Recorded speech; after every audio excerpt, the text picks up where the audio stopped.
Hello, virtual learners. I'm back with another story. Today's story is called The Wish Tree. Now, before I begin a story, I like to take a look at the cover and see if I can make any predictions about the story inside. So, what are some things that you notice about the cover of today's story?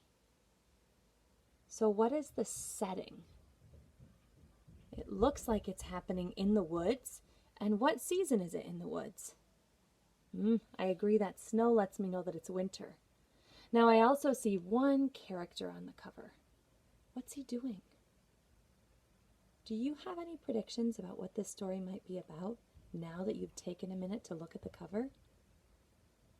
Well, the only way to check a prediction is to continue reading. Let's read a little bit of The Wish Tree. The Wish Tree was written by Kyle McClear and the pictures are by Chris Turnham. Charles wanted to find a wish tree. His brother said, "There's no such thing." His sister said, "There's no such thing." But Charles said, "What do you think? Bogan?" Oh, boggin. I said bogan, but look at. If I look at the vowels right there, this O is safe and sound, this A is safe and sound. Boggin. And Boggin thought, surely there was such a thing. So the next morning, Charles and Boggin set forth. His brother said, "Bring a map." His sister said, "Don't forget a compass."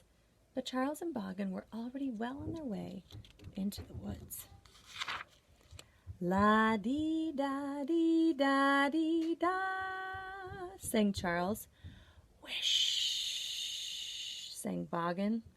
They had the whole day ahead of them, the whole day to find a wish tree. Up, up, up to the top of a hill they climbed, and down, down to a frosty meadow they slid. Where Charles went, Boggin followed. Where Boggin went, Charles followed.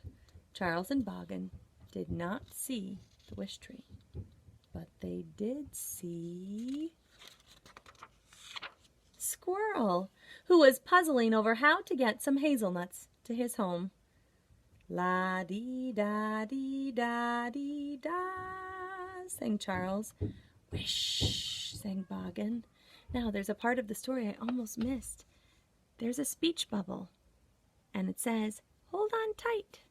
So they didn't tell us what Charles was doing for Squirrel and the hazelnuts, but you can tell, can't you? So long, Squirrel. Yeah, the pictures tell the story too. Slow, slow through the snow they went, and hush, hush, past Bear's den they crept. Where Charles went, Boggin followed. Where Boggin went, Charles followed. They did not see a wish tree anywhere, but they did see Beaver, who was busy gathering birchwood to bring to his lodge. Let's go. La-dee-da-dee-da-dee-da, sang Charles. You know what it's going to say. Wish, sang Boggin.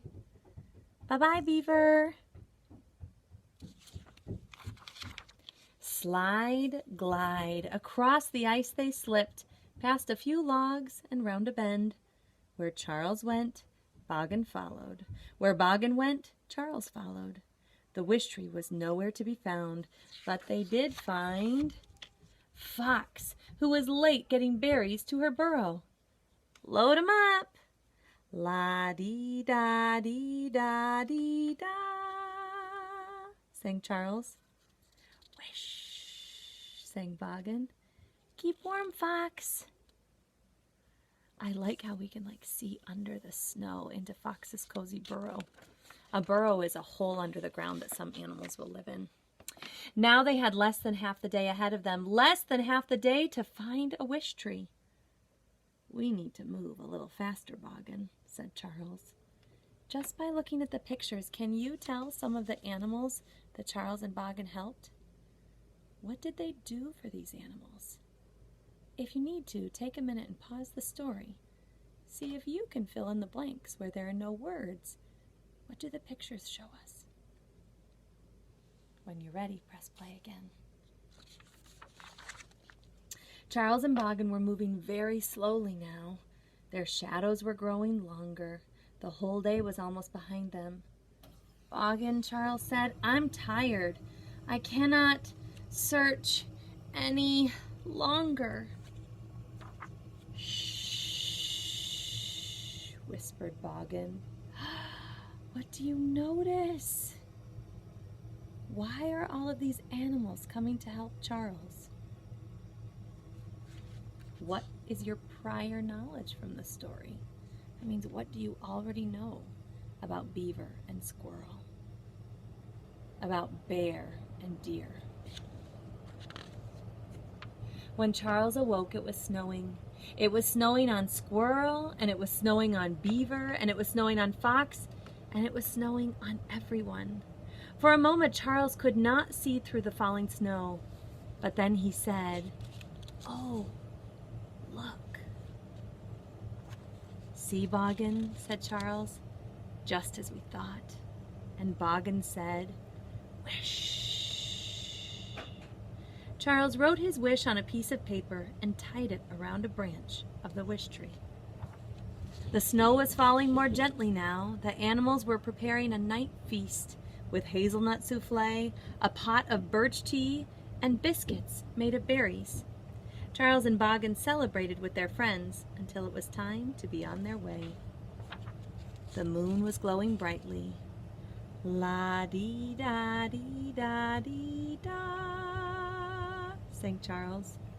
Wish, sang Boggan, all the way home.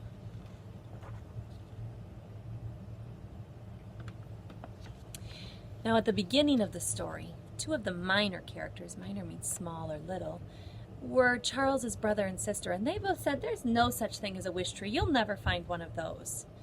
Now, I think that wish tree was magical, and I think that Charles was only able to find it because of the help of all of the animal friends. But the big question is, why did those animals help him? I had you pause the video and take a look at what was happening on this page. What I noticed with Charles is one of the most important things in the world. Charles was being kind. And when you give kindness to others, you get kindness in return. Don't forget that. See how you can spread kindness today. See you next time.